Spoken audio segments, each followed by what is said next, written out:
buat mata kami diizinkan memandang the Kadosh of Israel, Allah Israel yang kudus. Biar mata kami memandang keindahan hadirat Tuhan. Dan kami percaya ketika seseorang mengalami perjumpaan dengan Tuhan, hidupnya diubahkan. Tuhan, mampukan kami dalam menjalani hidup di tengah-tengah tantangan dunia, tapi sekaligus tetap memancarkan terang itu di tengah-tengah dunia yang gelap. Terima kasih Tuhan, terima kasih. Berkati umat-Mu yang hari ini datang beribadah. Kami berdoa ibadah yang kami kerjakan mengandung manfaat yang luar biasa. Terima kasih Tuhan, terpuji nama-Mu. Dalam nama Tuhan Yesus kami berdoa ucap syukur. Amin, amin. Sebelum duduk cari 4 orang, salami, katakan Tuhan Yesus memberkatimu. Cari 4 orang, katakan Tuhan Yesus memberkatimu. Terima kasih. Silakan Bapak Ibu duduk. Selamat sore, Tuhan berkati. Saya mau tanya siapa yang selain di depan, siapa yang tadi datang ibadah 1?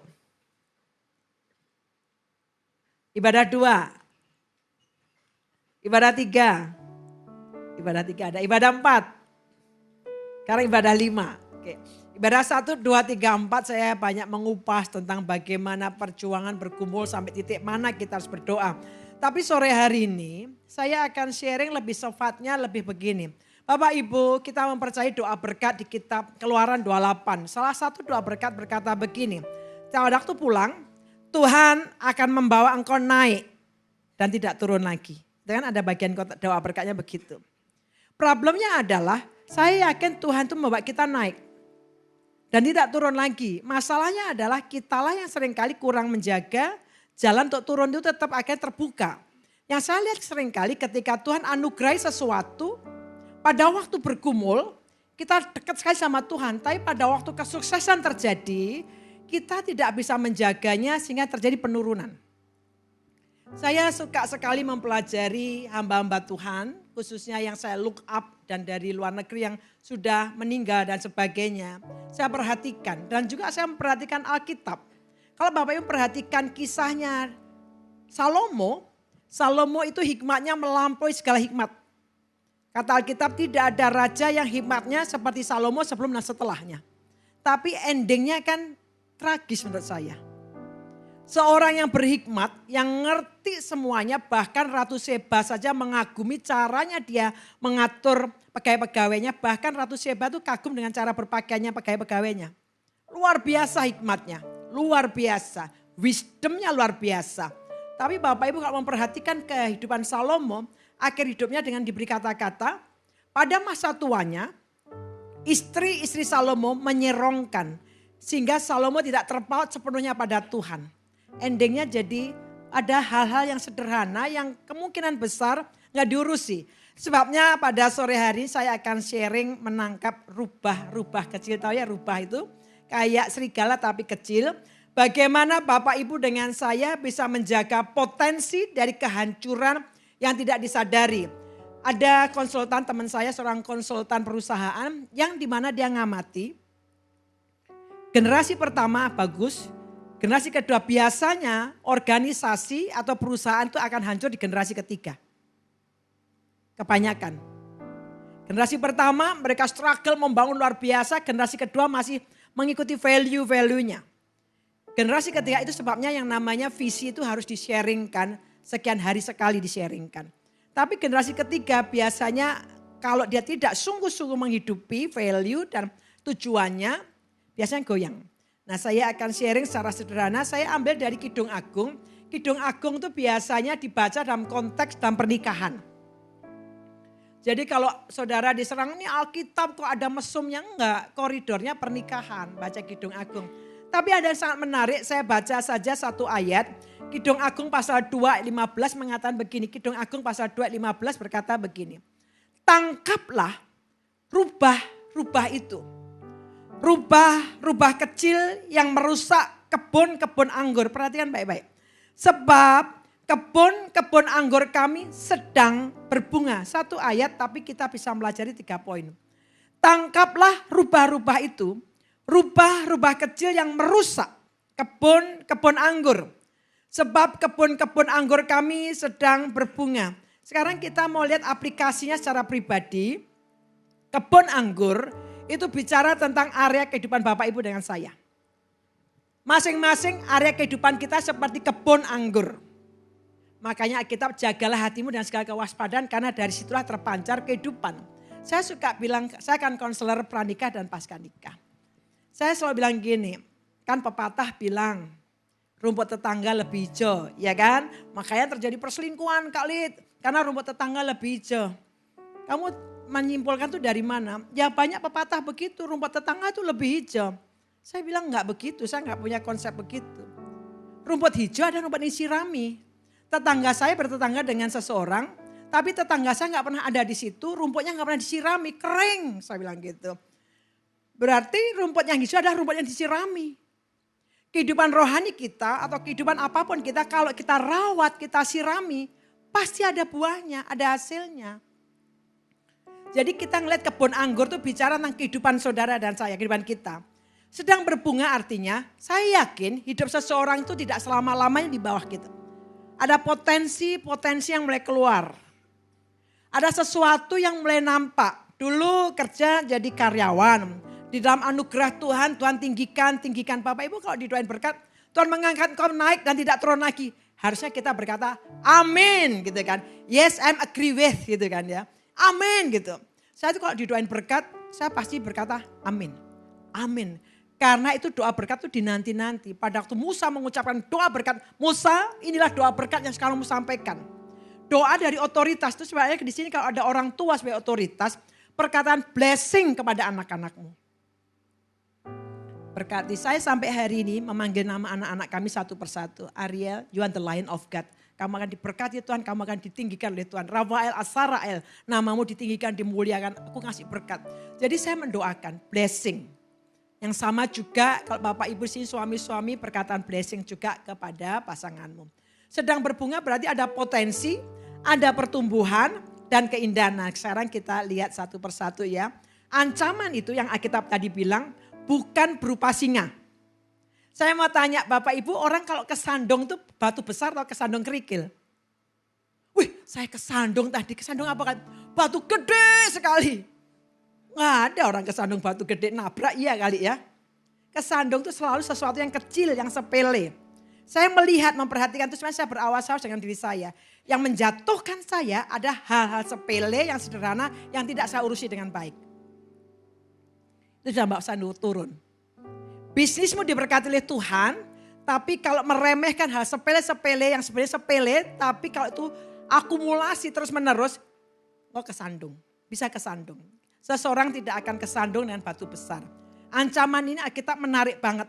Bukan ancamannya, bukan singa, bukan beruang, tapi rubah kecil, nothing. Rubah kecil, sesuatu yang sebenarnya nggak ada artinya. Banyak orang gagal bukan karena satu dosa besar.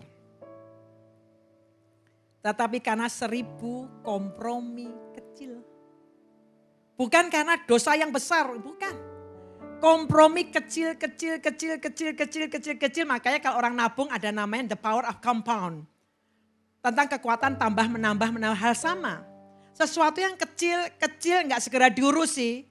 Kata almarhum Yeremia Rim, senior pastor saya dulu bilang gini, Lid, yang mengkaramkan kapal hidup itu bukan karena setan masuk dalam hidupmu. Lubang kecil aja bagi setan cukup taruh 1 jari, kamu gak segera urusi, karam kapal hidupmu. Karam hidup kita ini gak usah nunggu lubang besar untuk membuat karam. Lubang kecil sederhana kita abaikan, karam. Kandaslah imanmu kata Alkitab. Sekarang kita ngelihat 3 poin. Yang pertama, musuh terbesar seringkali bukan yang besar, bukan hal yang besar, tapi hal yang kecil. Jadi musuh pertama yang terbesar itu seringkali bukan hal yang besar, melainkan hal yang kecil. Saya tunjukkan, karena Alkitab bilang begini, rubah-rubah kecil. Tangkaplah rubah-rubah bagi kami, rubah-rubah kecil. Sesuatu yang kecil, saya tunjukkan tentang rubah kecil dan dosa besar. Seringkali kita sibuk dengan, perselingkuhan ya, perselingkuhan harus diurusi sih. Saya sebagai konselor itu kadang ngadepi banyak rumah tangga. Satu kali ada rumah tangga yang kedapatan selingkuh. Banyaklah Bapak Ibu kayak gitu-gitu. Nah kisahnya ini suaminya tidak berpangsilan banyak, pas-pasan. Istrinya membantu dengan nambahi untuk kerja. Entah kenapa suaminya itu mungkin sudah lelah dengan hidup dan sebagainya. Keisengan, iseng sederhana sih. Itu yang saya bilang tadi, rubah kecil itu iseng. Iseng, chat-chatan dengan sesama pelayan Tuhan. Nah ini kan yang laki ngechat, mohon maaf ya, seorang perempuan yang sudah dicerai suaminya. Sama-sama pelayanan. Iseng, cuma say hi gitu aja. Gimana? Keisengan itu gak segera diurusi, lama-lama bonding. Lebih nyaman lah dia cerita dengan sesama pelayan yang perempuan tadi. Akhirnya muncullah mulai intens. Ngobrol-ngobrol. Ketahuanlah istrinya ngamuk dan sebagainya. Istrinya pokoknya ngamuk. Kemudian sang suami bilang, aku loh Kak Lid gak sampai bersentuhan tubuh Kak Lid. Saya tanya gini, konsepmu perselingkuhan itu apa sih?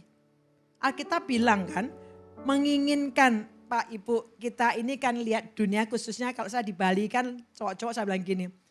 Di Bali kan banyak pakaian gak lengkap saya bilang gitu kan. Pakaian gak lengkap. Terus gimana kalian sebagai cowok-cowok gitu masa gini dalam nama Yesus, darah Yesus dan aneh gitu loh. Ya lihat punya mata kan dikasih Tuhan mata untuk ngelihat. Sekian second oke. Saudara lihat misalnya baju gak lengkap. Kan lihat di depan mata masuk, astagfirullah kan gak mungkin gitu kan. Saudara lihat kan mata, sekian second oke. Tapi ketika saudara bilang gini, mulai itu awal kejatuhan. Sungguh.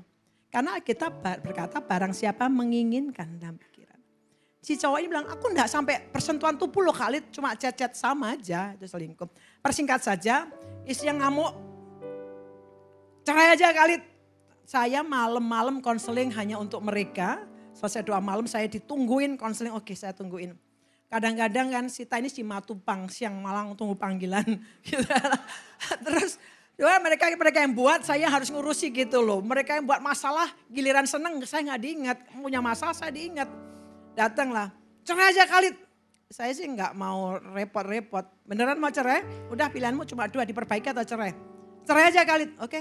Saya langsung gitu aja. Sebagai konselor saya bilang, oke cerai. Udah siap ya? Siap. Terus anakmu sama siapa? Saya bilang, istrinya bilang, biarin sama suami biar tahu rasa. Udah gak bisa ngasih kehidupan, masih main gila juga. Oh gitu, biarin aja ngamuk. Kita gak usah lus-lus gitu, biarin aja ngamuk. Biar dia rasain. Oke, baik.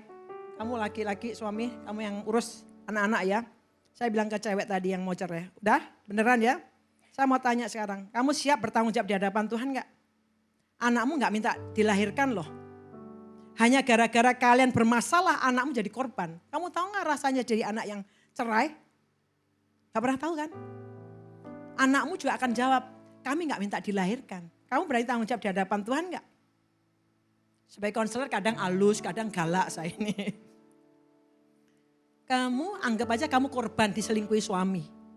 Udah jadi korban, kamu jadi orang yang dibenci oleh Tuhan. Gak enak banget gitu, nangis ya. Saya bilang ke lakinya, kamu juga gitu, udah tahu begitu masih main api lagi. Ya Kak Lid, saya salah. Salah tapi harus diperbaiki. Minta ampun, minta maaf. Istrinya ternyata sama 11-12.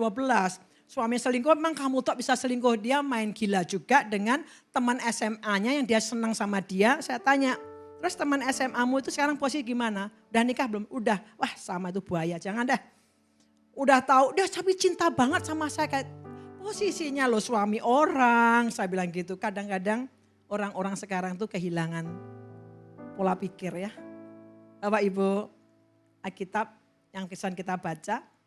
Mungkin kita terlalu fokus ke perselingkuhan, korupsi, kejahatan besar. Tapi lupa ada rubah kecil. Perselingkuhan diurusin, ya harus diurusin. Korupsi diurusin, ya kejahatan besar diurusin. Tapi kita lupa ada rubah kecil yang gak diurusi. Kepahitan Bapak Ibu gak urusi. Itu bisa menghancurkan kita.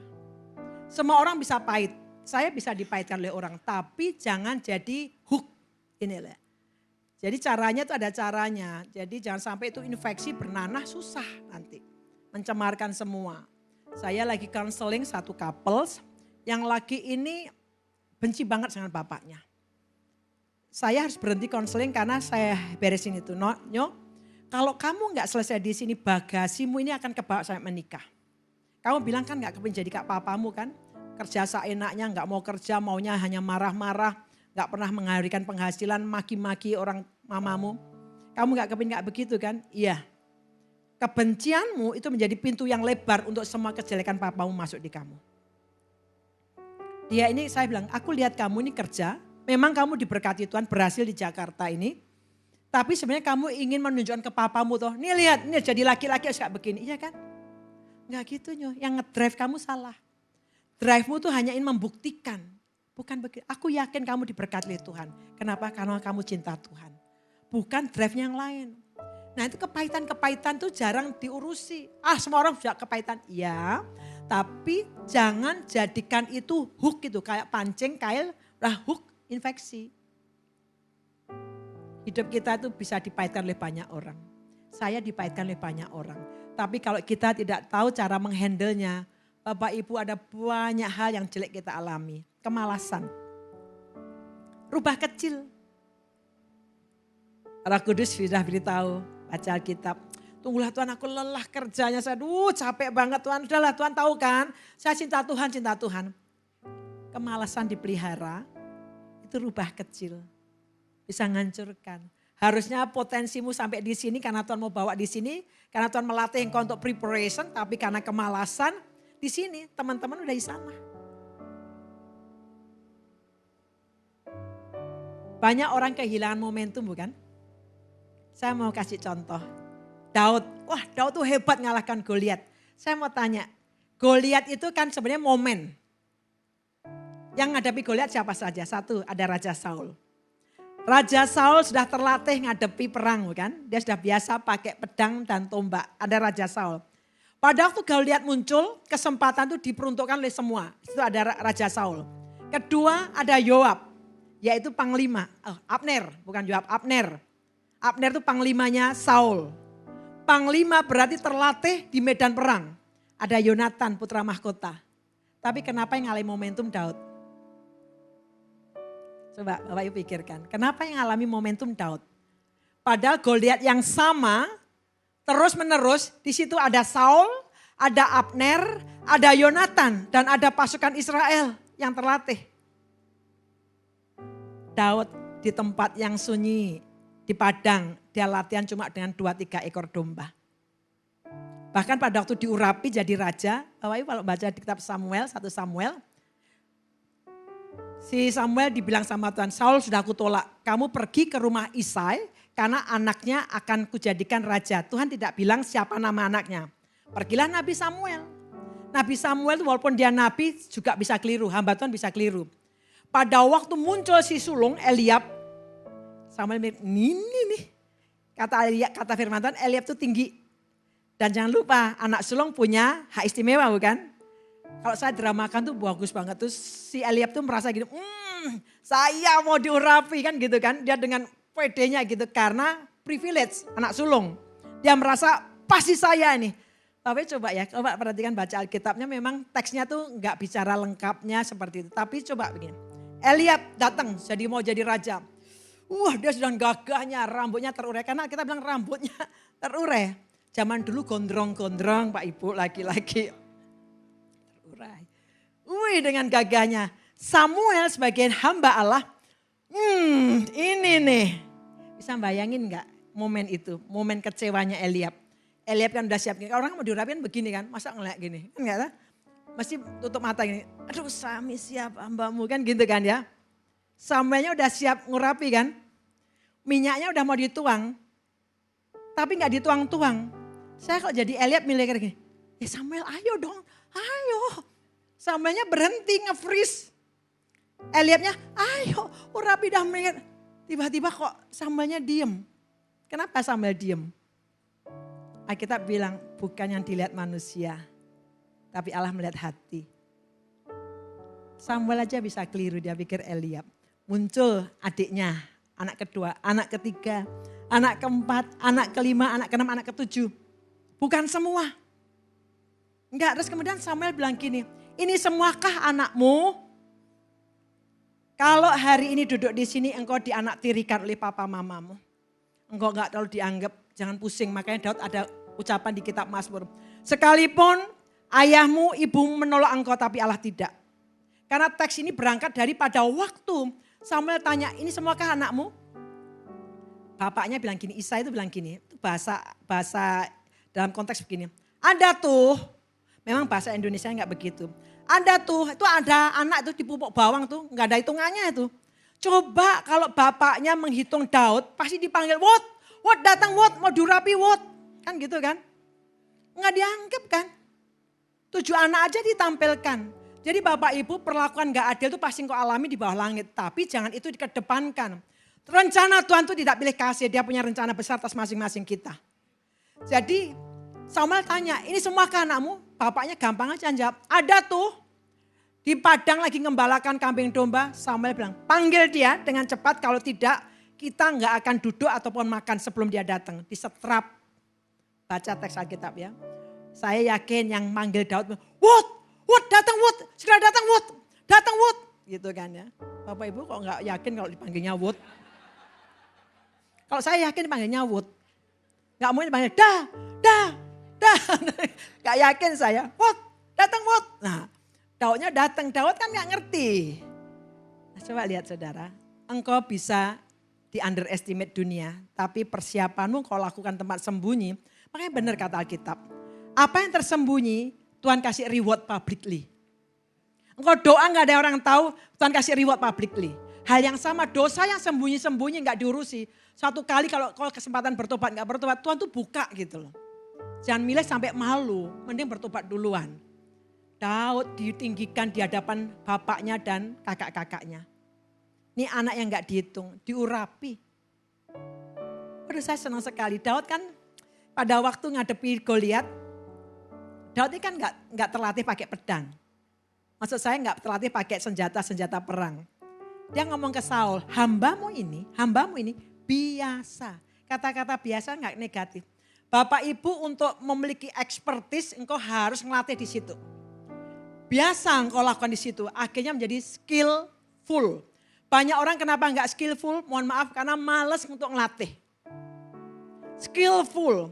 Di hadapan siapakah engkau akan melihat orang-orang yang cakap, bukan cakep itu cantik, ganteng.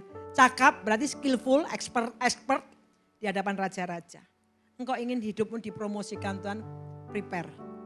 Jangan malas. Sungguh itu rubah kecil yang harusnya membawa potensimu keluar. Tapi karena engkau enggan, potensimu gak keluar. Daud bilang gini, hambamu ini biasa menggembalakan kambing domba ayahku.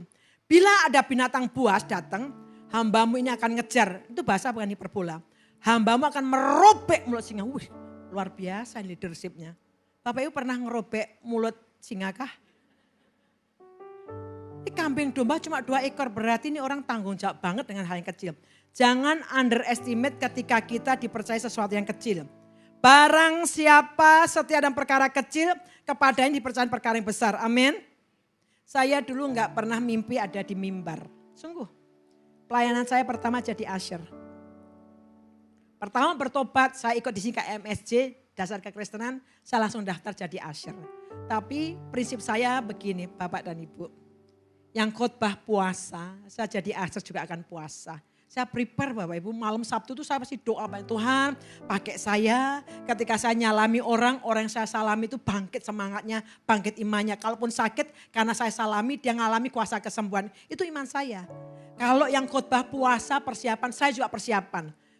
Orang bilang, wah usher gampang Bu, modalnya cuma senyum dengan tangan. Saya bilang udah, coba saudara mau jadi usher. Di depan nyalami, selamat malam Bu.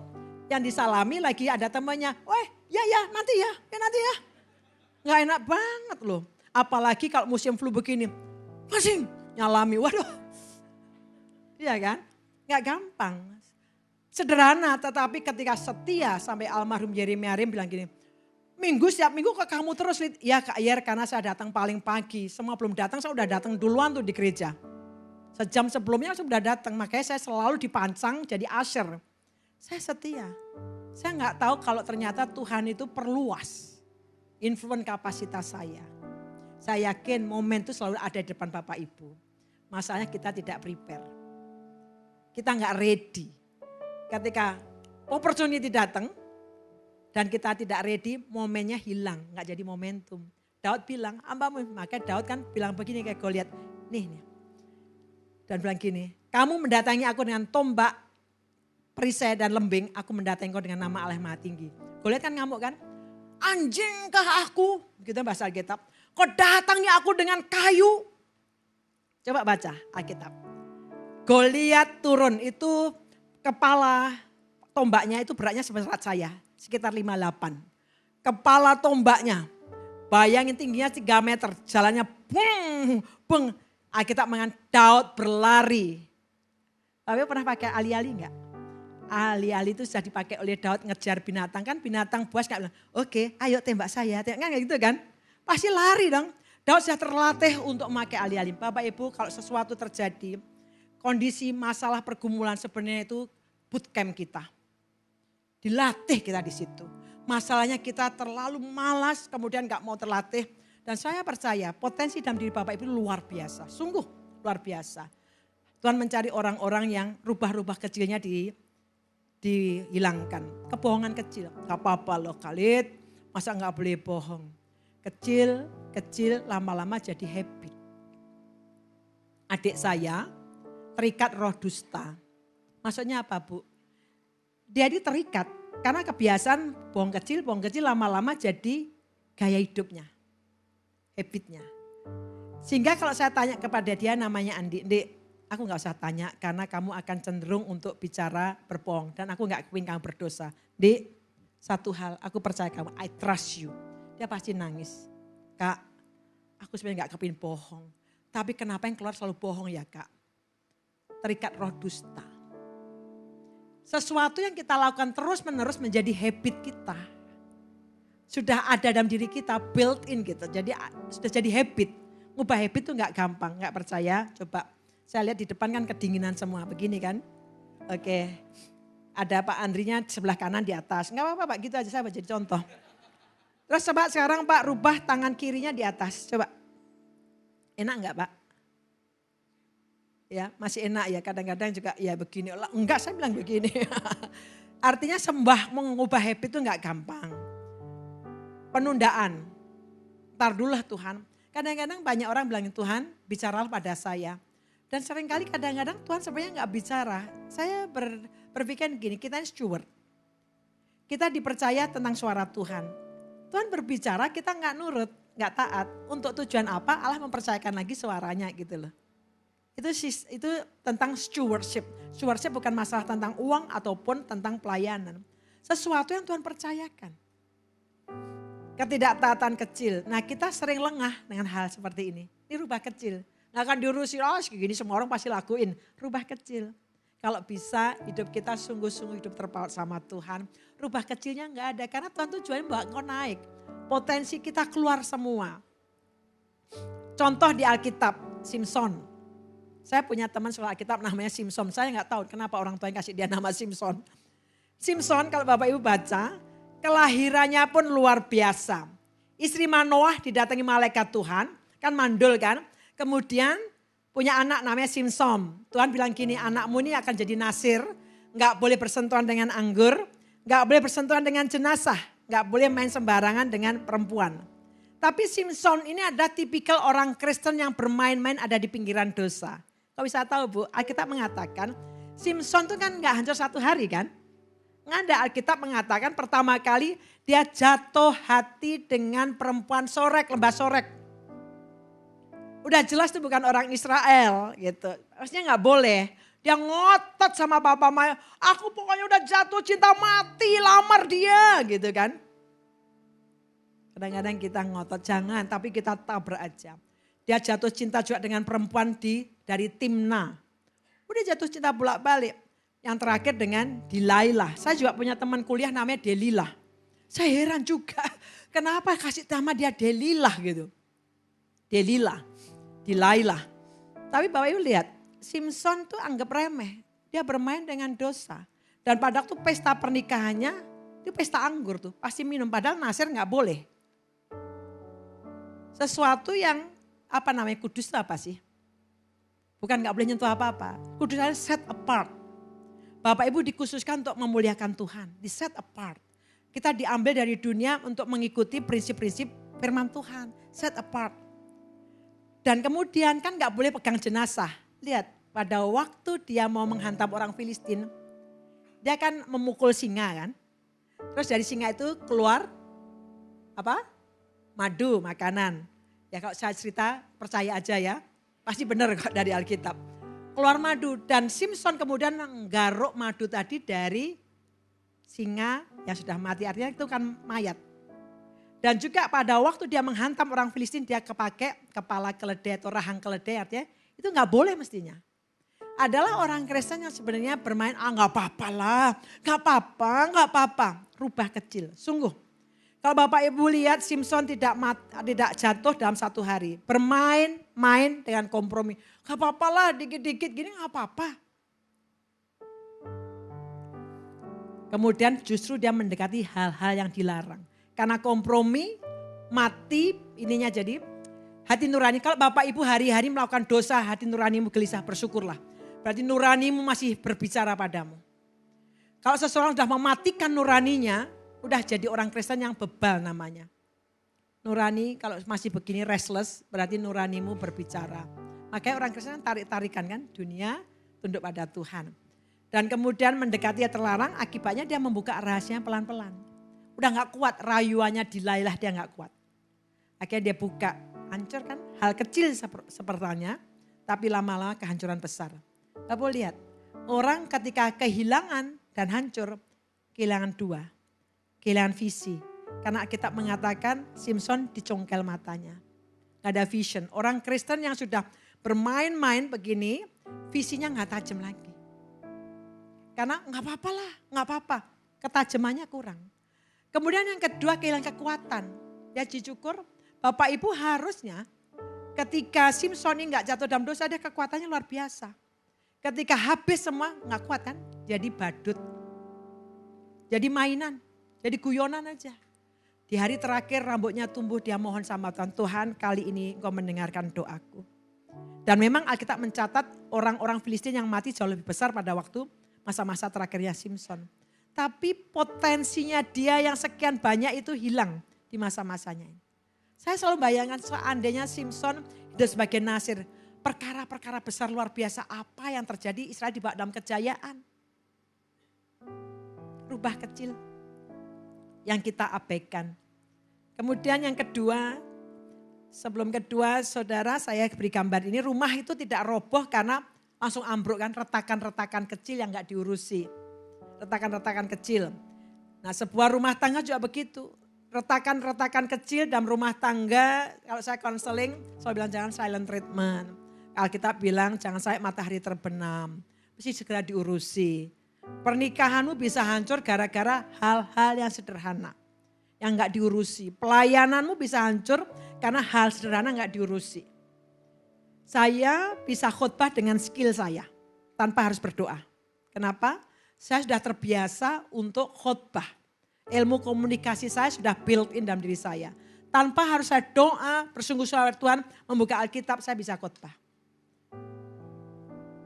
Dan pelayanan saya bisa hancur. Gak enak ya khotbah sore ini banyak warningnya. Tapi saya harus menyampaikan ini. Supaya Bapak Ibu semakin naik dan tidak turun lagi. Ngurusi rubah-rubah kecil. Saya tidak marah tapi ini sharing dari pastoral. Saya sudah sekian puluh tahun jadi gembala. 30 tahun lebih. Dalam pelayanan saya melihat semuanya. Dan diri saya lihat. Supaya saya komitmen Tuhan. Jangan sampai hal yang kecil menghancurkan apa yang sudah kami bangun. Pekerjaan, pelayanan, rumah tangga. Yang kedua, rubah kecil itu menyerang saat kebun sedang berbunga. Sebab kebun-kebun anggur kami sedang berbunga. Perhatian baik-baik. Rubah kecil tidak mengganggu kita pada waktu kita sedang di bawah. Sedang berbunga. Rubah tidak menyerang kebun yang mati, gak akan diserang. Tapi justru serangan terbesar ketika datang pada waktu pelayan sedang berkembang. Bapak Ibu dulu ketika pelayanan masih kecil, aduh doanya sungguh Tuhan pakai saya Tuhan jadi berkat. Tuhan pakai Tuhan supaya Roh Kudus menguasai hidup saya. Giliran sudah berkembang, bertumbuh, kebergantungan sama Roh Kudus berkurang. Bisnis mulai maju. Udah berhasil semuanya. Dulu ketika masih babak belur kita nangis Tuhan. Berdoa sungguh-sungguh minta pimpin kami Tuhan. Bisnis supaya diberkati Tuhan. Ketika bisnismu sudah settle. Udah settle semua, kita akhirnya melupakan seni bergantung sama Tuhan. Rumah tangga. Ketika sedang diberkati, hati-hati. Satu kali saya ngonseling satu perempuan. Dulu waktu suami saya. Ada waktu dulu suami saya masih pakai sepeda motor, kami berdua ini rajin pelayanan dan doa bareng Kak Alit. Kami selalu berdoa Tuhan promosikan, Tuhan berkati. Mereka punya anak satu, kemudian Tuhan memberkati mereka. Dari sepeda motor, kemudian naik dipercaya Tuhan, mobil. Kalau naik sepeda motor jangan buru-buru naik mobil, bensinnya juga mahal. Jadi dia dipercaya naik mobil. Pada waktu punya mobil, dia lupa bagaimana perjuangan dengan istrinya dari kecil. Waktu belum punya apa-apa, bergumul dengan Tuhan, bergantung pada Tuhan. Ketika bisnis berhasil, keluarganya sudah diberkati, justru ambang kehancuran. Sang suami ketika posisinya udah bagus di perusahaan, dia meleng matanya ngelihat, wih di kantor ada pakai rok-rok mini nih. Kecantolah dia dengan satu orang perempuan. Yang bikin saya geleng-geleng kepala, orang ini Kristen, yang lagi ini Kristen juga ke gereja. Terus dia bilang ke istrinya begini, ini yang jodohku yang ini nih, kamu tuh bukan jodohku. Wah mabuk dia. Gampang untuk ngomong begitu. Justru rubah kecil datang pada waktu berbunga. Bisnismu sedang di atas. Kadang-kadang orang berkata ini kalau nggak usahaku ini ya, saya nggak mungkin jadi begini. Betul, tapi usaha kekuatan juga Tuhan yang memberi. Kenapa engkau ditinggikan, tapi juga sekaligus punya rendah hati. Orang yang rendah hati ditinggikan terus oleh Tuhan. Tapi kesombongan itu awal kehancuran. Kalau engkau naik ke atas jangan takut. Berdoalah minta Tuhan tetap punya hati humble. Kalau pernikahanmu diberkati Tuhan, rubah kecilnya akan datang. Saya kok nggak pernah ngelihat ya, rubah-rubah pengganggu datang pada waktu belum punya apa-apa. Tapi ketika tajir punya segala sesuatunya, rubah kecilnya mulai datang bukan? Hati-hati. Kehidupan rohani bertumbuh. Rubah tidak datang menyerang pada waktu pada waktu kebun mati. Banyak pasangan justru bertengkar hebat setelah ngalamin berkat Tuhan. Dulu gak ada berkat, doa kenceng bareng, Tuhan tolong. Giliran berkatnya udah melimpah, istrinya terus keluyuran, terus sang suami juga keluyuran, anaknya gak ada orang tua. Saya harus menghadapi anak-anak yang mereka orang tua lengkap tetapi gak punya figur. Ya. Banyak pemimpin jatuh justru saat pelayanan sedang sukses. Saya kadang-kadang ketika melihat perjalanan hamba Tuhan, doa saya begini, Tuhan tolong saya. Karena siapapun bisa terjadi. Siapapun. Orang yang luar biasa endingnya jadi salah. Saya berdoa Tuhan kasih saya kesempatan untuk finishing well. Dan bukan hanya finishing well tapi saya finish dan juga membangkitkan satu generasi berikutnya. Itu kerinduan saya. Itu soalnya saya berdoa banyak. Karena kadang-kadang takut Bapak Ibu kesuksesan tuh kadang-kadang kita susah dikoreksi. Makanya saya membiarkan tim saya punya tim yang kadang-kadang kalau ngomong sama saya, kali itu sombong banget. Di mana letak kesombongan saya? Kalau dikasih orang diterima. Ya saya kan nolak, itu kan polite. Ya diterima karena orang itu ngasih makanan tuh karena kepingin nyenengin Kak Lia, terima. Sombong banget, saya digituin sombong-sombong gitu. Ya lah saya belajar, jadi belajar. Jadi saya membiarkan tim saya itu ring satu saya untuk memberi masukan. Hanya untuk jagai gitu.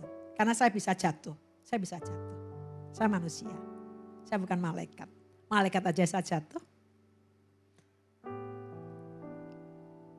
Mengapa rubah datang pada waktu musim bunga? Karena rubah-rubah kecil datang sudah berbunga, aplikasinya jangan lengah saat sedang diberkati. Tetaplah humble, menyadari bahwa berkatnya datang dari Tuhan. Banyak orang berdoa ketika ada krisis. Tapi sedikit orang berjaga-jaga ketika dia sudah sukses. Sungguh. Waktu krisis nangis, puasa, jerit, teriak sama Tuhan. Tapi ketika sudah sukses, saya jarang melihat orang untuk bersungguh-sungguh sama Tuhan. Jaga itu gak gampang Bapak Ibu. Jaga ritme untuk terus bergantung sama Tuhan. Bapak Ibu bacalah kitab pada waktu Raja Daud. Awalnya dikejar-kejar, dia terus punya waktu hubungan dengan Tuhan. Tapi Bapak Ibu akan terkejut. Di 2 Samuel pasal 11 itu turning point-nya Daud.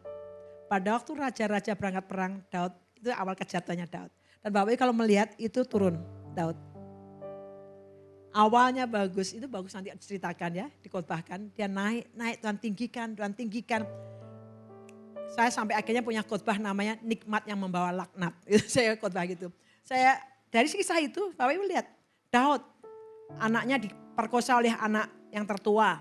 Terjadi saling bunuh, terus turun. Rubah kecil harus segera diurusi. Sungguh. Karena ketika sukses jarang kita bergantung sama Tuhan.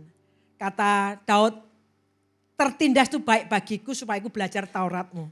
Kalau Bapak dalam pergumulan bersyukur, itu membuat kita semakin dekat sama Tuhan. Tapi kalau sudah diberkati oleh Tuhan, tetaplah dekat sama Tuhan. Coba ngomong kanan kiri, tolong saya ya, ingetin saya kalau saya sudah takabur. Supaya saya tetap mencintai Tuhan.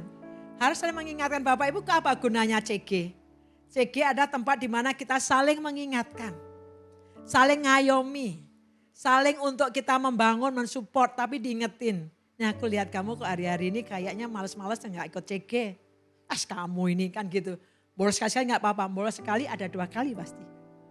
Ada 3 kali, ada 4 kali, lama-lama engkau drifted away. Kemarin saya ngobrol dengan satu anak perempuan, dia sukses nih anak. Apa aja yang dibuat, kuliner yang dibuat berhasil. Apa aja sampai mall yang sepi pun minta dia untuk apa aja deh buat kamu. Terus saya bilang gini, waktu saya ngeliat dia, saya ngeliat kamu drifted away. Saya lihat kamu mulai menjauh. Kesuksesanmu juga sekaligus membuat tempat di mana kamu menjauh dari Tuhan. Nangis dia. Gimana caranya Kak Lid? Ya datanglah pada Tuhan dengan apa adanya. Tuhan tolong saya, jagai hati saya. Memang Tuhan menjagai tapi kita bertanggung jawab menjaga hati kita. Contoh Daud, sebelum dia urapi, Saul gak peduli dengan gak terganggu lah. Tapi setelah Daud potensinya muncul, diurapi, berbunga kan, serangan muncul kan. Daud tuh saya rasa pasti bilang, aku loh gak kepingin diurapi. Tapi ketika dia berbunga, pujian datang, udah mulai, serangan mulai kan. Saudara, ketika engkau dipromosikan oleh Tuhan, percayalah. Kritikan, hantaman, pasti datang, sungguh. Itu sebabnya doa saya kapasitasmu diperluas.